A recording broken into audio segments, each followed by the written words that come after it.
Good evening. Welcome to Books and Things with Tom. Once again, we have a local history subject tonight. We're going to be discussing the Mason, I keep doing it, say it's a stone house up on Quoketaug Hill. And from anybody who goes through Pequot Trail, you've seen the house up there, and it's a big old empty stone building, and it's been there for 100 years maybe. Anyway, today's guest is Elaine Bogue, and Elaine is going to explain to us what's going on with the building, because now it's being totally revamped and rebuilt. Welcome. Thanks, Tom. I love talking about the stone house. I bet you do. It's a heck of a project to have. Oh, it is. How old is it? It was built in 1825. 1825, Yep. huh? Yep. And I know there's a story behind Oh, that. there's a lot of stories, but yeah. I mean, do you want me to just start with when it was built? Yeah. All right. Yeah, let's. Elias Brown, who was the first president of the Bank of Mystic, built it in 1825. He acquired the land from his father-in-law, Enoch Burroughs, and that happened in 1824. So that we just assume that he built it basically the next year. Yeah. And I did some research over at the town hall in Stonington just to see, who else had owned the property. And before Enoch Burroughs, it was owned by the Dennison family for almost 100 years. Wow. And the earliest deed that I found and could read was from Thomas Park to the Dennison family. Huh. So I am a descendant of both Thomas Park and Daniel Dennison. So it's hard to say when did it really come into the family. Yeah, so, yeah. So anyways, Elias Brown built it and presumably lived there happily for at least 8 years, at which time he built the house of 1833, which is down in Old Mystic Village. That's right. And, I thought about that. It's like, wow, he built this beautiful house with a gorgeous view. And then 8 years later, he moved down to Old Mystic. And that's strange. Even growing up on the hill, though, the school buses did not go down Quoketaug Hill. No. It's just too steep. Yeah. So I think about a young woman or a guy driving a horse and buggy down Quoketaug Hill in the winter. I can see where that would get old pretty quick. Yeah. So anyway, they moved out in 1833, and we really don't know who lived there or if anyone lived there. And in 1855, the Stanton brothers, who are my ancestors, bought the farm. They owned 5 farms along Pequot Trail. And is that in relation to the one that started Davis? Yes. Yep. Oh. So Davis is Thomas Stanton, and they are Robert Stanton, who are brothers. Oh, okay. All right. And that family line goes way forever. back. Yep. Yeah.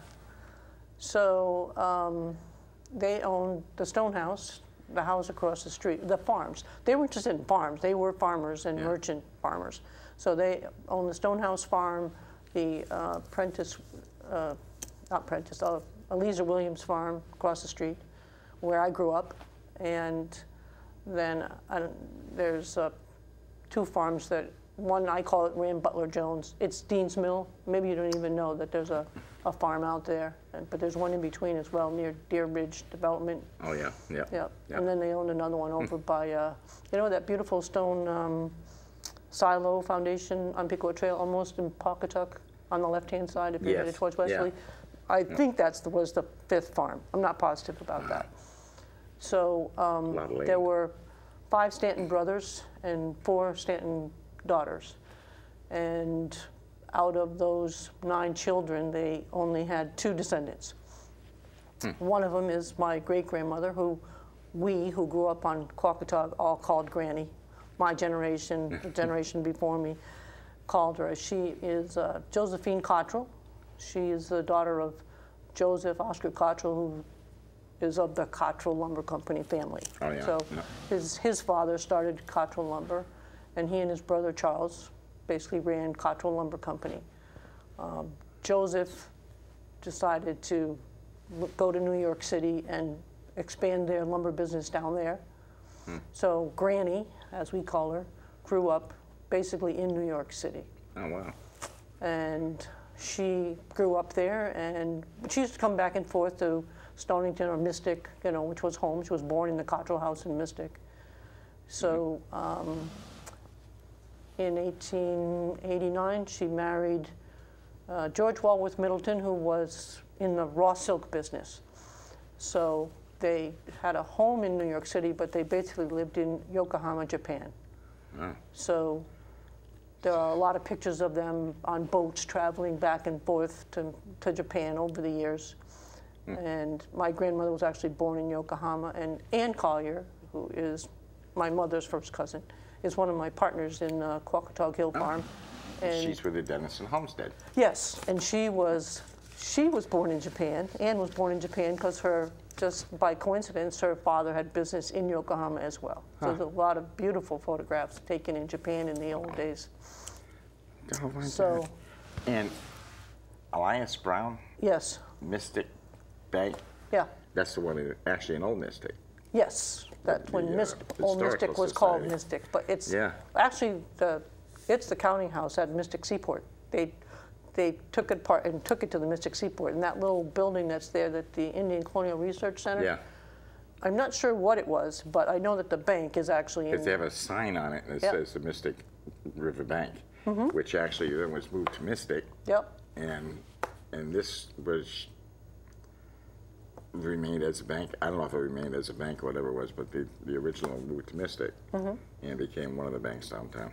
Yep. Might have been Hockey National. Well, I was surprised to learn that the first bank of Mystic wasn't a bank like you and I would think of, where you and I could go in and deposit money or get money.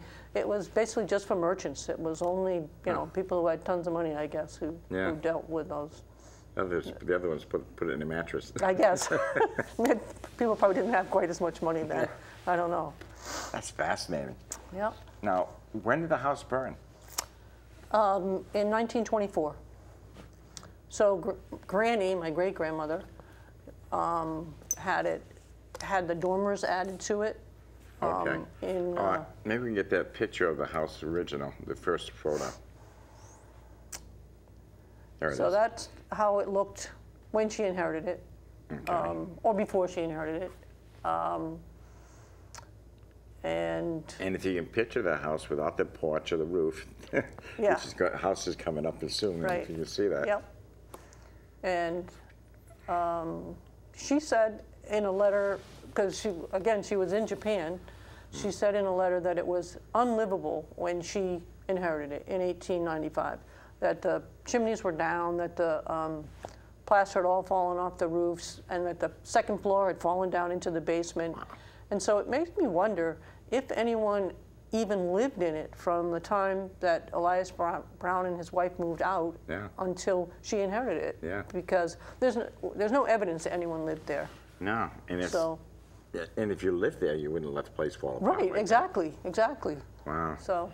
And the next picture is with the dormers. Right, and she added the dormers, and she changed the tops of the chimneys, and we've tried to emulate those chimney caps as best as we could. Yeah. That picture was taken about 1905, and you probably can't tell, but there's a woman in Japanese clothing in the middle of the lower veranda who was the ama, because my grandmother and her two siblings were basically raised by the amas. Oh, really? And and she loved them. You know, they were really very close to her. And so let's see. So Granny inherited it. She had a whole bunch of work done on it to make improvements, and then they came back and they used it as their summer home. In, I think it was 1914, she rented it to Reverend Frederick Hollister, and he used it. He opened the home school of the open country, and it was for children from 14 to 12 years of age. I have no idea what they were trying to teach them there or what. I can't imagine that it lasted very long because there was no heat except for the fireplaces. So I don't see that as being a very comfortable situation for anybody. Yeah, so that'd be tough. Yep. And when did it burn? 1924. It was. And maybe we can see that next photo. There it is. There it is. So it was November 4th. My grandmother and my great-grandmother, Granny, were coming back from New York to close it up for the winter. And an artist, a local artist, well, he's actually from New York City. His family was big into the jewelry business in New York City. And he was all into art, and he was very involved with the mystic art community. And he rented it, and he was leaving, and he was not home at the time, and he had a Chinese cook who was there cleaning up, and there were different family rumors about what happened, but flames or stuff from the fireplace in the kitchen went up onto the roof and caught the roof on fire. And by the time he realized that it was on fire and called the fire department, frankly, I'm surprised they had a phone in the house. Yeah. But he did call the fire department and tell them that there was a fire, come quick. And but he didn't tell them where it was. Oh. And by the time they saw the smoke and got up Quoketaug Hill, it was fully engulfed in flames. Wow. And I have only a few pictures of the inside of the house, but the furnishings were just gorgeous, just phenomenal. Yeah. And almost nothing was saved. And then only the stones were left. Exactly. Yeah. Good thing they didn't burn. Yeah. Can we check that next one? There it is. There it is. Yeah. That's And how that's most everyone knows it. That's the scene that I can remember forever. It's the source of dreams of so many people, which I've found out since we've started to rebuild it. Yeah. Yeah. And once I put the thing up on Facebook, I had all these wonderful stories from different people about their experiences there. Yeah. So. Yeah, I guess a lot of people go up there to picnic or hang around. Yeah. Yeah. I never stopped. I probably should have, but I never. Well, Now, a lot of people did. How many rooms are actually in it? When it's done, there's 6 bedrooms, 6.5 baths. It's got a gourmet kitchen, large dining room, and living room on the first floor. There's 6 fireplaces. Wow. Living room, well, that's what was there before. Yeah. So the living room, dining room, kitchen on the first floor with a small bath. Then the second floor's got 3 bedrooms, 3 baths. The third floor has 3 bedrooms, 3 baths, and a huge, great room with the south-facing windows in the dormer. Yeah. Gorgeous views of Long Island Sound. That's fantastic. The next picture, I think, shows it as Today? it is today. Yeah, today, pretty much. Yeah, there it is. What a difference. Yep. As you can see, we're trying to emulate the way it looked as much as possible. So It's going to be gorgeous. we hope so. And the view, you can still see the water from up there, right? Oh, yes. You oh, see yeah. everywhere. Yeah. Yeah. Great view. It is. I think what you're doing is fantastic. You're bringing this place back to life. And I know that it's been a dream for a long time. Mm-hmm. And finally, you're getting the funding and everything to get it done. Right. And I've gotten a lot of help from an awful lot of people. I mean, I cannot tell you how excited people are. They stop, they come in and say hi. And the thing we all want it to be like a gathering. It's a gathering place for us, but we're happy for it to be a gathering place for other people as well. Yeah. And it's almost like it's a community project. Exactly. That's how I see it, Tom, really. I see it as community property. Yes, we own it, but we're perfectly happy to share it with everyone else who has so many, great dreams or like you said, experiences and time that they spent up there. Yeah, because it's always been the stone house up on the hill. Yep. And drive by at night, it's spooky. Yeah. The big vacant stone house. Yeah. And I don't know if it's haunted or not. Well, we'll find out, I guess. I don't know. I mean, I was at a New Year's Eve party in Mystic with friends one time, and I didn't know most of the people there, and they didn't know me. Yeah. I knew the host, and I was just standing in the kitchen, and somebody was telling the story of it, and there was a murder there, and all this stuff, and friends who knew me and knew that I owned it were just grinning at me, and I was grinning back at them. So, yeah, there's a lot of stories. I didn't hear those stories. Yeah, no, there's a lot. Well, there's another stone house in the woods. Well, there used to be. I don't think it's there anymore. Just below it. And so a lot of people get confused. Oh, yeah. It's just south of it, just off of Jerry Brown Road. Yeah. There was one up in there. That one was never finished. The stone house was finished, obviously. Yeah. Now, who drowned on the steamship Erie? Oh, that was Abby Jane Stanton, one of the Stanton brothers' sisters. Oh, okay. She's actually, you know, Granny's grandmother. So she was, yeah, her husband was heavily involved in importing wheat from Chicago to New York. And in 1840, Chicago was like the edge of civilization, you know, and so they were on their way to Chicago. And I'm thinking maybe it was an anniversary trip, because I don't understand why they didn't have their 2 children with them, which thing for me that they didn't. Yeah. But yeah, it caught on fire. The steamship caught on fire, exploded really, Wow. and she drowned. He was like 250 people on it, and he was one of like 28 people that lived. Wow. So, yeah, that's what happened there. And that's neat. yep. I'm trying to read my notes here because I know I made. And Probably there were some people wondering why the Ku Klux Klan burned a cross in front of it. yeah, that was another question. Yeah, that was. Well, I know, there it is. you know, we tend to think of the Ku Klux Klan as just being racial, but their hatred knows no boundaries, basically. And so this was a religious hatred, and it was a political candidate. I think it was probably Al Smith, but my mother doesn't remember what year it was. So my grandmother saw what she thought was an airplane crash, what was the cross burning. And being the elegant woman she was, she would never tell me who it was. She knew who burned it. Oh, really? And it was a person who was prominent in town and was still alive. So she went to her grave without ever divulging that secret to me. But And why were they against because it? they were running, somebody was running for political office and they didn't want, you know, apparently it's common in Connecticut. I was very surprised. Yeah. Cross burnings back then. This is in the 1920s, 1930s. So is it actually the KKK or is Yes. it just? Oh, Really? Yeah. Yeah. Well, you know, you get somebody mad enough to burn a cross for you. Yeah. So. That's fascinating. Yep. So what are your plans for it? To rent it out as a high-end vacation rental. Okay. You know, get 5 of your best friends and rent it out for a weekend or a week. I think actually it'd be a perfect spot for people who have weddings at Mystic Seaport or one of the wineries, which they don't have lodging. So with 6 bedrooms and 6.5 baths, it'd be a great place. It's on 6 acres. So you could do a bed and breakfast. We could, but I'm not that good of a cook. You might have to hire somebody. Exactly, yeah.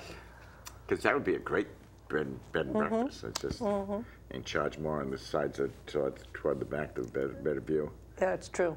It's true. Well, I'm excited for you that it's being done, and it looks like you're just doing a tremendous job with it. It's very much a family and friends project. I mean, most of what you've seen that's been done has been done by people that I know or people that love the stone house. I mean, I'm trying to use all just local contractors, people that they know it, they've been here all their lives. Yeah. Ken Gear and Lester French are doing all the stone work. Lester's doing all the fireplaces and the chimneys.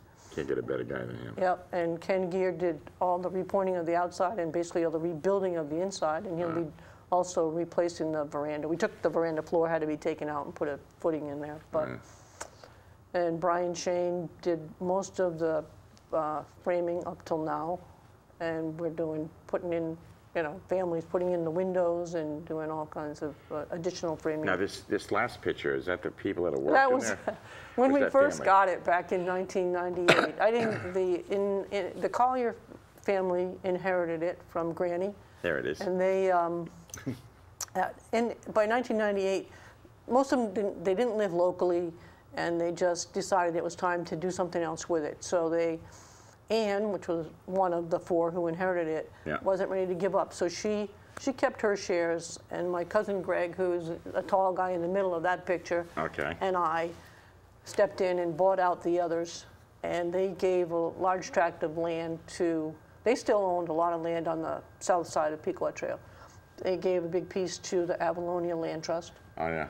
and Anne kept her shares in the stone house. But that was a picture from, we had these 3 archaeological digs, and family members came from far and wide, from Germany, you know, and Virginia, and we all got down there in the basement and hand dug, looking for treasures. I mean, nothing that would be worth anything, just stuff that would be of interest to us, you know, rather than do it with a machine and break it all up. So we found, of course, a lot of pottery and stuff, and some of it actually made it through the fire miraculously. A ton of lead melted, and 2 little, just the metal part of 2 little pistols.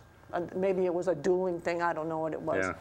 And it just fun little things in there. Yeah, so that was us.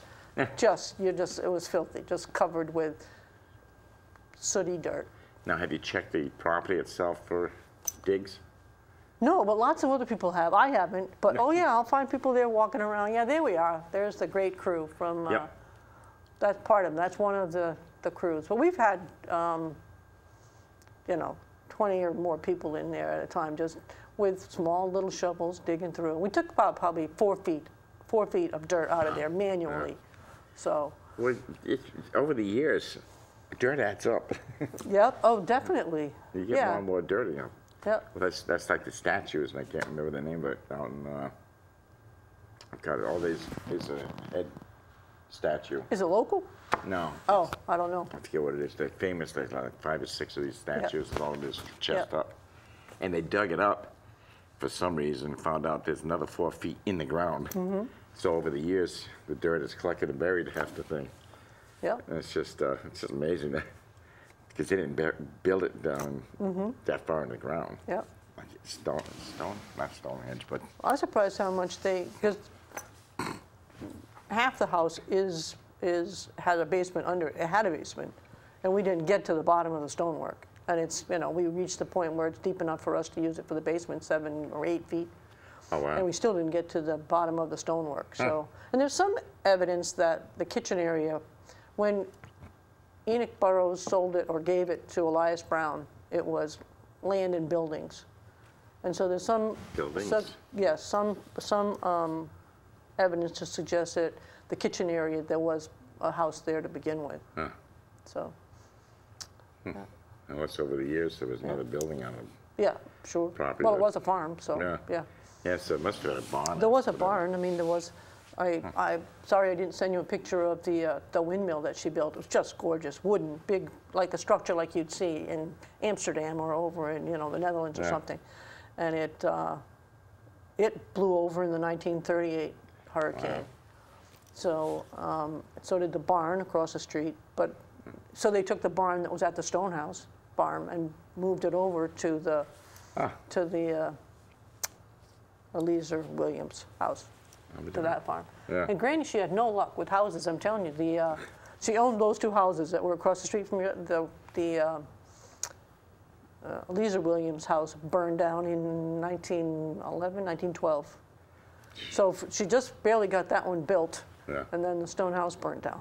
So, but it was her greatest wish that we would never sell it, and so we haven't, and I don't see it happening on my watch. Oh, she must be just thrilled to death that it's being rebuilt. I'm sure she is. And she's going, what kind of material is that? Elaine, what are you doing? Yeah. Anything else you'd like to add? I don't know. Now, you're living in Massachusetts. I do live in Massachusetts, yes. So it's a haul for you to come down. It's a great, last summer I came down every weekend except for 2, I think. Wow. And then this weekend, my house in Massachusetts is going to fall to wreck and ruin if I don't spend more time there taking care of it. So yeah, at some point you have to do other things. Yeah, you do. But I'm from Mystic. I spent the first 43 years of my life here. I loved the Stonington Mystic, old Mystic area. It's changed a little. It has. It has. Yeah. I try to be okay with that. I grew up in Mystic, lived there for the first third of my life. I couldn't go back because now I couldn't afford it. I can't imagine like moving out of New England. I mean, New England is home to me and always will be. Yeah. Somebody has said I should move down to Texas because he's living in Texas and it's wonderful down there, sunny, this and that, blah blah. And we don't get any snow like you guys do. And about 2 weeks later, they got 12 inches of snow. And I said, so you want to move back? Because we don't have that. But yeah, I haven't lived anyplace else anyway, so then I'm home. Well, it's a beautiful area. I feel lucky to have been just born and raised here. Yeah, and this is actually the best weather. You know, if we look around, like there's snowstorms every place. I have snowstorms in North Torrington. We don't get as much down here, except for last year. That changed everything. Yeah, this was. But they not fun. Yep. And I think so. You're gonna have a housewarming, or? Oh, definitely. Yeah. An open house. Yeah. Have everyone come. That's how I feel. People say, you're crazy. You'll get so many people. I said, that's fine. That's fine. That's what it's about. That's you know? right. It's like last weekend I was there, and this woman, I'm coming down the stairs. There's a woman standing at the bottom of the stairs and looking at me, and I'm looking at her, and I'm thinking, who is this? I don't know this person. It was Kathy Woodford, my best friend from growing up. She lived 2 houses down from the Stone House. And I hadn't seen her probably, well, for 30 years or so. And a couple weeks before that, another woman showed up, was standing in the same place. It was my cousin, Georgia Williams, who I hadn't seen since, 50 years, at least 50 years. But it's already doing, you know, its thing and gathering people together. And that's important to a lot of people. It's amazing. It is.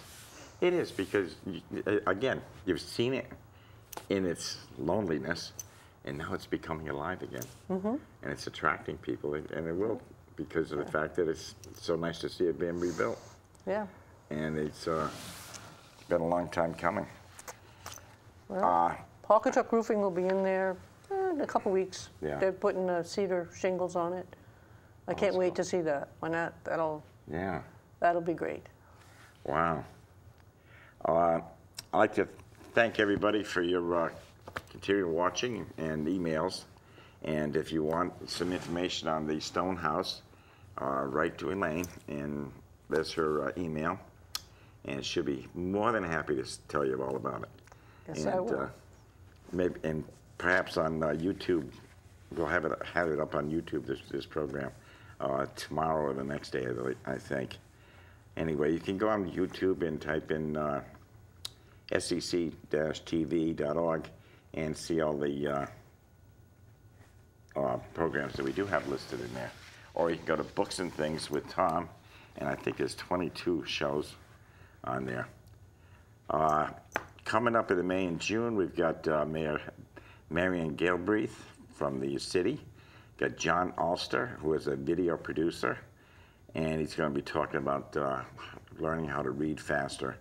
And author Jo Gillespie, who is going to be talking about her new Revolution book, which is the second one, a sequel to the first.